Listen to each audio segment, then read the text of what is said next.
और देखिए पहले शुरू किया तो आज उसका फायदा दिखना शुरू हुआ। भारत को ग्लोबल मैन्युफैक्चरिंग हब बनाने के लिए हर लेवल पर कैसे काम हो रहा है यह भी आप देखिए। इलेक्ट्रिक गाड़ियों के लिए ईवी बैटरी भी खुद भारत ही बनाएगा। इसी दिशा में आगे बढ़ते हुए पीएम मोदी गुजरात दौरे पर एक और बड़ा काम करने जा रहे हैं। पीएम मोदी यहां TDS lithium ion battery plant में हाइब्रिड बैटरी इलेक्ट्रोड के लोकल प्रोडक्शन का भी उद्घाटन करेंगे। यह तोशिबा, डेंसो और सुजुकी कंपनी का जॉइंट वेंचर है। इस प्लांट के जरिए अब बैटरी का 80% से अधिक हिस्सा भारत में ही बनाया जाएगा। यानी इलेक्ट्रिक गाड़ी हो या उसकी बैटरी, सब कुछ भारत में बन रहा है।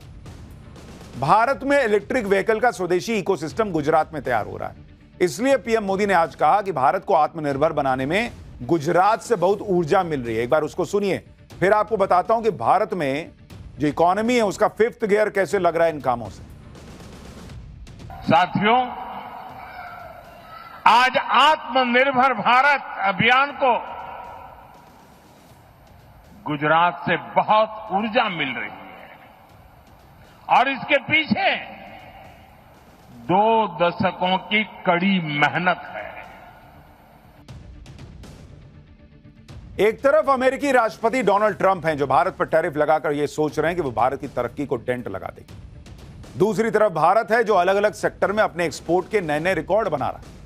जैसे ऑटोमोबाइल सेक्टर में भारत का एक्सपोर्ट पिछले 10 सालों में ऐसा बढ़ा है कि आप भी सुनकर हैरान रह जाएंगे कि भारत का एक्सपोर्ट ऑटोमोबाइल सेक्टर में कैसे बढ़ा है। जरा आप इसको देखिए, जो ऑटो मोबाइल सेक्टर है उसमें भारत क्या कर रहा है, जरा आप इसको देखिए। ये भारत की बात आपको बता रहा हूं, तब आपको पता चलेगा कि क्यों डोनाल्ड ट्रंप के टैरिफ लगाने के बावजूद भारत की गति रोकना असंभव जैसा है।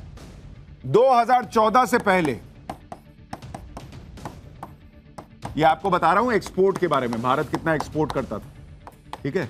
2014 से पहले करीब 50,000 करोड़ सालाना यह भारत का एक्सपोर्ट था ऑटोमोबाइल सेक्टर। आज की डेट में भारत कितना कर रहा है आपको पता है? डबल से ज्यादा, 1.2 लाख करोड़ सालाना भारत कर रहा है ऑटोमोबाइल सेक्टर। आज भारत मेट्रो कोच से लेकर रेलवे कोच और लोकोमोटिव्स हर चीज एक्सपोर्ट कर दे रहा है। सिर्फ गाड़ियां ही नहीं बल्कि महंगे फोन भी भारत में बन रहे हैं और दूसरे देशों में एक्सपोर्ट हो रहे हैं। हमने आपको बताया था कि एप्पल भी आईफोन 17 के अब सभी मॉडल भारत में बनाएगा और दूसरे देशों में बेचेगा। यानी भारत ग्लोबल मैन्युफैक्चरिंग हब बनने की तरफ तेजी से बढ़ रहा है। गुजरात दौरे पर पीएम मोदी ने स्वच्छता और स्वदेशी की बात करते हुए गांधी परिवार को भी लपेट दिया। पीएम मोदी ने कहा कि जो लोग महात्मा गांधी के नाम पर सालों से सत्ता का सुख भोगते रहे, वही लोग महात्मा गांधी के स्वच्छता और स्वदेशी के मंत्र को भूल गए। एक बार पीएम मोदी को सुनिए। यह आश्रम इस बात का साक्षी है कि जिस पार्टी ने उनका नाम लेकर दशकों तक सत्ता सुख भोगते रहे, उसने बापू की आत्मा को कुचल दिया। उसने स्वदेशी के बापू के मंत्र के साथ क्या किया? आज आपने पिछले कई वर्षों से जो दिन रात गांधी के नाम पर अपनी गाड़ी चलाते हैं, एक बार भी उनके मुंह से न स्वच्छता शब्द सुना होगा, न स्वदेशी शब्द सुना होगा।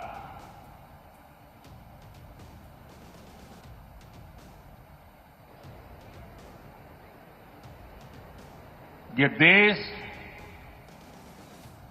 समझ ही नहीं पा रहा है कि उनकी समझ को क्या हुआ है। प्रधानमंत्री नरेंद्र मोदी पूछ रहे हैं कि राहुल गांधी और गांधी परिवार के समझ को क्या हुआ, और वो क्यों पूछ रहे हैं आप खुद देखिए। नरेंद्र मोदी जो भी काम करते हैं उनका विरोध वो लोग करते हैं जो लोग खुद को गांधी का फॉलोअर बताते हैं। नरेंद्र मोदी स्वदेशी के लिए जिस लेवल पर काम जाकर कर रहे हैं उसके बारे में आगे और बताऊंगा, लेकिन पहले देखिए कि इंडी गठबंधन और राहुल गांधी किस लेवल की पॉलिटिक्स कर रहे हैं। चौकीदार चोर पर पिटे इंडी वालों ने वोट चोरी का नया स्लोगन जो है वो लॉन्च किया। राहुल गांधी इसी मुद्दे पर बिहार में घूम घूम के यात्रा कर रहे हैं। इंडी गठबंधन माहौल भी बना रहा है, बहुत भीड़ आ रही है। अरे बहुत भीड़ तो भारत जोड़ो यात्रा में भी आई थी, क्या हो गया था।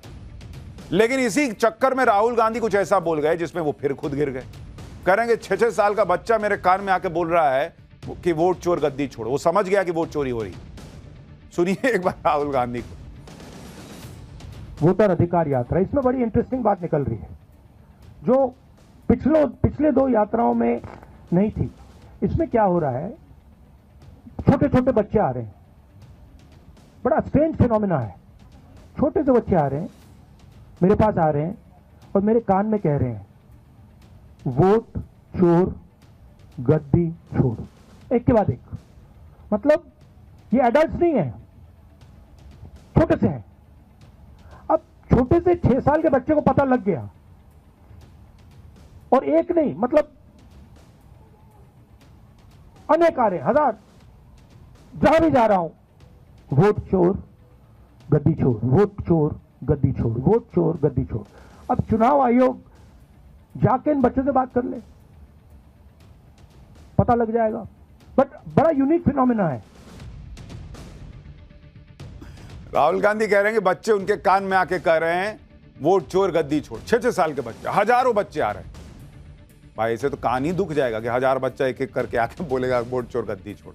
इनकी टीम कैसी है, 1000 बच्चा खड़ा करे, एक के बार बुलवा दे वोट चोर गद्दी छोड़, सब एक एक करके कान में आ रहे हैं। अरे 6 साल का बच्चा समझ गया, अरे 6 ही साल का बच्चा समझेगा, बड़ी पब्लिक कैसे समझेगी। वो तो सवाल कर रही है कि ये वोट चोरी है। मान लीजिए ये कह रहे हैं कि 65 लाख वोट जो है वो SIR में हटा है, इसका मतलब 65 लाख वोट चोरी हुआ है। अरे तो आप 65 लाख, अभी 1 महीना का समय था ना, जुड़वा देते 65 लाख नाम वापस से, सबका कागज दिखा दिखा के वोट चोरी रोक देते। नाम नहीं जुड़वाना है 65 लाख का, कैसे जुड़वाइएगा। उसमें से कई मर गए, कई इधर उधर चले गए। माहौल पूरा बना रहे हैं, बच्चा आके कान में कह रहा है। विपक्ष की ऐसी पॉलिटिक्स चल रही है जिसमें वो खुद अपना मजाक उड़वा रहे हैं। जैसे भ्रष्टाचार के मुद्दे को लेकर इंडी गठबंधन के लोग खूब नरेंद्र मोदी के खिलाफ बोल रहे हैं कि नरेंद्र मोदी PM CM के जेल जाने पर उन्हें पद से हटाने वाला कानून क्यों बना रहे। लेकिन जिस वक्त भ्रष्टाचार के मुद्दे पर नए कानून पर इतना हंगामा हो रहा है और इंडी गठबंधन बवाल काट रहा है, उसी वक्त देखिए कि इंडी गठबंधन के राज्य पश्चिम बंगाल से कैसी तस्वीर आई। आज ही बंगाल के मुर्शिदाबाद में ईडी ने शिक्षक भर्ती घोटाले में TMC विधायक जीवन कृष्ण साहा को गिरफ्तार किया। जीवन कृष्ण साहा की गिरफ्तारी से पहले खूब हाई वोल्टेज ड्रामा हुआ।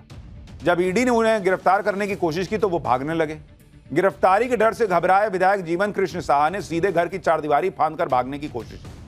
परिसर की चारदीवारी को फांदकर भागने की कोशिश के चक्कर में विधायक साहब कीचड़ और मिट्टी में सन गए। पीछे लगा भी लग रहा है। विधायक जीवन कृष्ण साहा की यह चालाकी काम नहीं आई। अधिकारियों और केंद्रीय बलों की टीम ने एक खेत से विधायक को धर दबोचा और गिरफ्तार करके अपने साथ ले गए। इतना ही नहीं, विधायक जीवन कृष्ण पर आरोप है कि उन्होंने सबूत नष्ट करने की भी कोशिश की और अपने मोबाइल फोन घर के पास बने तालाब में फेंक दिए। हालांकि ईडी की टीम ने तालाब से उनके दोनों मोबाइल फोन बरामद कर लिए। अब उन्हें फॉरेंसिक जांच के लिए भेजा जाएगा। तो ये तो हाल है और उसमें हंगामा हो रहा है कि भाई कोई 1 महीने जेल रहेगा तो भी उसकी कुर्सी मत छीनो। एक तरफ ऐसी पॉलिटिक्स चल रही है जिसमें विपक्ष उलझा हुआ है, दूसरी तरफ PM मोदी अपना काम करने में लगे। हमने आपको बताया कि कैसे दुनिया की बड़ी बड़ी कंपनियां भारत को मैन्युफैक्चरिंग हब बना रही हैं। दूसरी तरफ डिफेंस सेक्टर में भी गजब का काम चल रहा है। नरेंद्र मोदी ने लाल किले से जिस सुदर्शन चक्र की बात की थी उस पर भारत ने पहला कदम भी उठा लिया है। नए एयर डिफेंस सिस्टम का सफल टेस्ट हो गया है। इस एयर डिफेंस सिस्टम का नाम है IADW यानी integrated air defence weapon system. यह एक multi layer air defence system है जो पूरी तरह स्वदेशी है। इसमें स्वदेशी QRSAM यानी quick reaction surface to air missile शामिल है। यह मिसाइल हवा में ही दुश्मन के टारगेट को फोड़ देती है।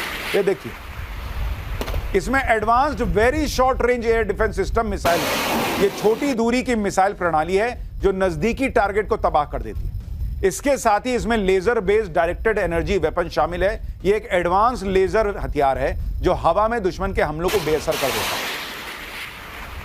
इस टेस्ट के दौरान 3 अलग अलग टारगेट सेट किए गए थे। जिसमें से 2 हाई स्पीड ड्रोन थे और जिन्हें डीआरडीओ के multi layer air defence system ने एक साथ तबाह कर दिया। भारत के नए स्वदेशी एयर डिफेंस सिस्टम को देखकर पाकिस्तान और चीन की भी टेंशन बढ़ गई, क्योंकि ऑपरेशन सिंदूर में दोनों पड़ोसी भारत की एयर डिफेंस सिस्टम की ताकत ऑलरेडी देख चुके हैं। अब ये नया माल आ गया और अब तो पीएम मोदी इस ताकत को और बढ़ा रहे हैं। शनिवार को डीआरडीओ ने जिस multi layer air defence system का टेस्ट किया, उसमें लेजर वेपन सिस्टम को देखकर चीन के भी होश उड़ गए होंगे, क्योंकि लेजर वेपन सिस्टम बहुत ही लिमिटेड देशों के पास है, जिसमें चीन और अमेरिका शामिल है। चीन के सरकारी अखबार ग्लोबल टाइम्स ने भारत के नए multi layer air defence system को खारिज करने की कोशिश की।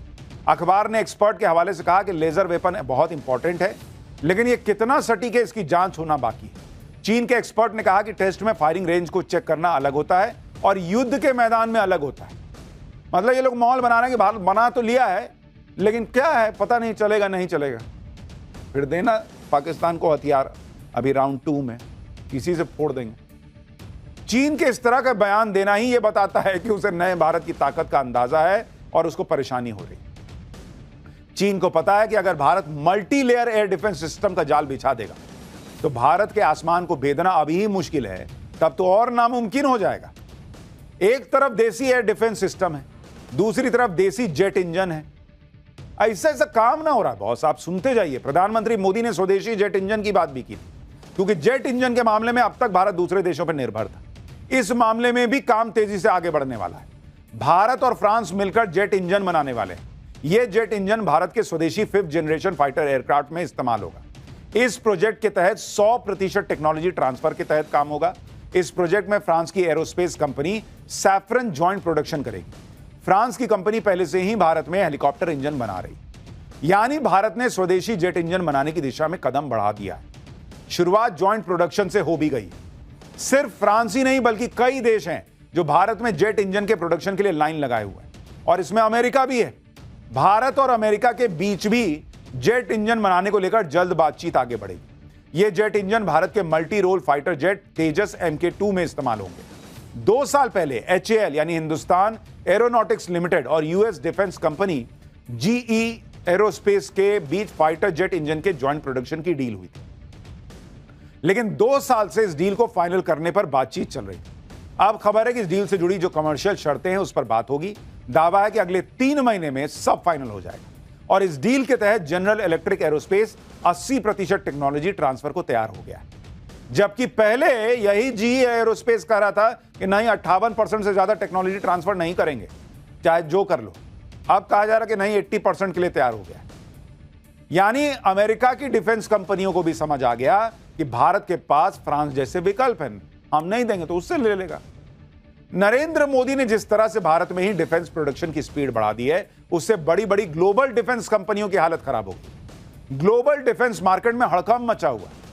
आप तेजस का ही उदाहरण देख लीजिए।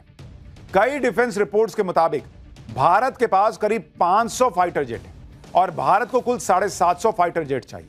अब फाइटर जेट के लिए या तो सीधे विदेशी कंपनियों से खरीदिए या देश में प्रोडक्शन कर लीजिए।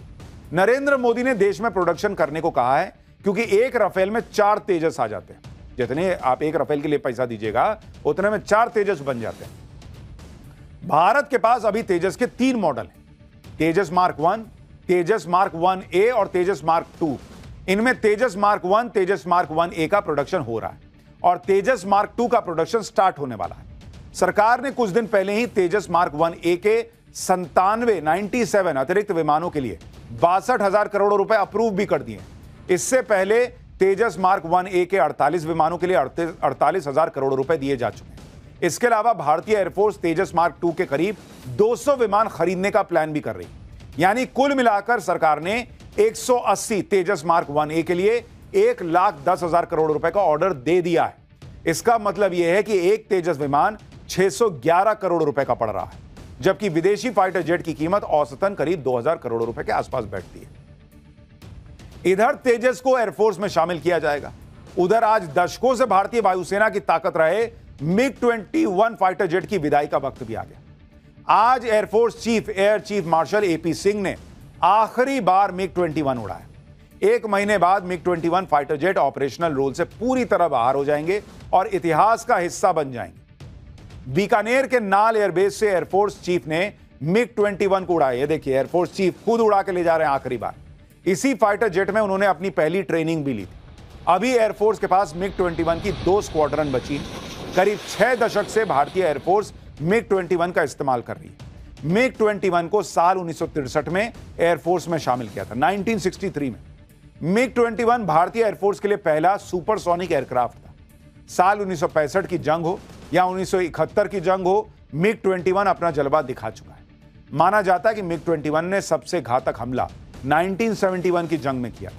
14 नवंबर 1971 को ढाका में गवर्नर के घर पर इसी से अटैक किया गया था। 14 दिसंबर को 1971 में, और इसके 2 दिन बाद 16 दिसंबर को पाकिस्तान ने सरेंडर कर दिया। MiG-21 के बारे में कहा जाता है कि MiG-21 सभी जेनरेशन के एयरक्राफ्ट को डाउन कर चुका है और इसका आखिरी शिकार F-16 था। एयरफोर्स में पुराने पायलट हैं, उसमें से ज्यादातर पायलट की पहली सवारी MiG-21 ही रही। लेकिन अब भारत के लिए राफेल और दूसरे नए जेट्स आ गए हैं, ये पुराना पड़ गया है, तो इसको अब अलविदा दोस्त कह दिया जाए। आप ये देखिए कि मोदी सरकार में कैसे डिफेंस प्रोडक्शन कई गुना बढ़ गया। भारत हथियारों का बड़ा एक्सपोर्टर बनता जा रहा है। अगर आप इसको देखिएगा कि भारत की ताकत कैसे बढ़ी है, कह ना रहा हूं कि भारत में जो चीजें हो रही हैं वो अद्भुत लेवल पे हो रही हैं। अगर आप देखिएगा कि स्वदेशी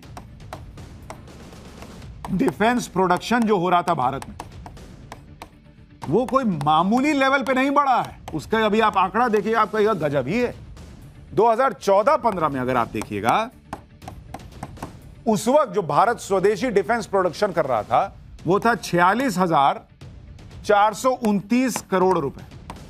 इतने का स्वदेशी air defence system, air defence production था। आज की डेट में साल 2024-25 में आप सोचिए कितना बढ़ा हो, क्योंकि भाई ये तो आप जो देख रहे हैं ये आजादी से लेके 2014-15 तक, लेकिन पीछे 10 साल में ये 46,429 करोड़ बढ़कर हो चुका है 1,50,000 करोड़ रुपए का प्रोडक्ट। 1,50,000 करोड़, ऑलमोस्ट 3 गुना बढ़ गया बॉस, 2 गुना, 224% का जंप है ये, 224%। इसी तरह अगर आप डिफेंस एक्सपोर्ट देखिएगा, अगर आप इसको देखिएगा, डिफेंस एक्सपोर्ट जो भारत पहले करता था और आज की डेट में कर रहा है, आपको पता चल जाएगा कि चीजें कहां जा रही हैं और भारत कैसे तरक्की कर रहा है। 2013-14 में भारत कितना डिफेंस एक्सपोर्ट कर रहा था?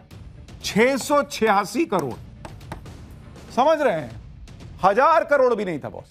आज की डेट में अगर आप देखिएगा 2024-25 में, तो ये बढ़कर 23,622 करोड़ पहुंच गया, यानी 34 गुना ज्यादा।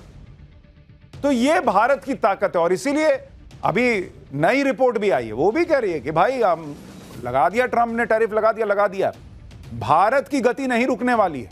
और नरेंद्र मोदी इसी में लगे हुए हैं। राहुल गांधी वोट चोर गद्दी छोड़, बच्चा लोग कान में आके बोल रहा, उसी में बिजी। नरेंद्र मोदी जो मंत्र फूक रहे हैं, उससे देश की इकोनॉमी रॉकेट बनी। पाठशाला में अगला चैप्टर भी आपको दिखाता हूं। क्या भारत से भिड़कर पछता रहे हैं ट्रंप? मोदी से डील करने किसे भारत भेज दिया? अमेरिका के बाद अब बांग्लादेश से सट रहा पाकिस्तान। मुनीर कौन सी नई साजिश रच रहा है? पाकिस्तान की बांग्लादेश में क्या बेइज्जती हुई है, अब आपको यह दिखाता हूं। पीएम मोदी पर प्रेशर बनाने के लिए ट्रंप ने कितने जतन किए? ऑपरेशन सिंदूर रुकवाने का क्रेडिट लेने का पूरा प्रयास किया, भारत पर 50% टैरिफ लगाया, भारत को अलग थलग करने की कोशिश की, लेकिन ट्रंप की सारी तरकीबें पीएम मोदी के सामने फेल हो गई। ट्रंप चाहते थे कि रूस यूक्रेन युद्ध रुकवाने में भारत अमेरिका की मदद करे, चाहते थे कि रूस और भारत की दोस्ती टूट जाए, भारत रूस से कच्चा तेल खरीदना बंद कर दे। ट्रंप ये मान के बैठे हैं कि यूक्रेन युद्ध तभी रुकेगा जब भारत रूस से दोस्ती तोड़ लेगा। मतलब इनका एक अलग फरमाइशी गीत माला चल रहा है। हमारे यहां इंडी वाले हैं ही हैं, उधर से ट्रंप का चल रहा है कि जो मैं कहता हूं वो तुम कर दो, तभी हम दोस्त हैं। नरेंद्र मोदी ने कहा कि बात ऐसा नहीं चलता।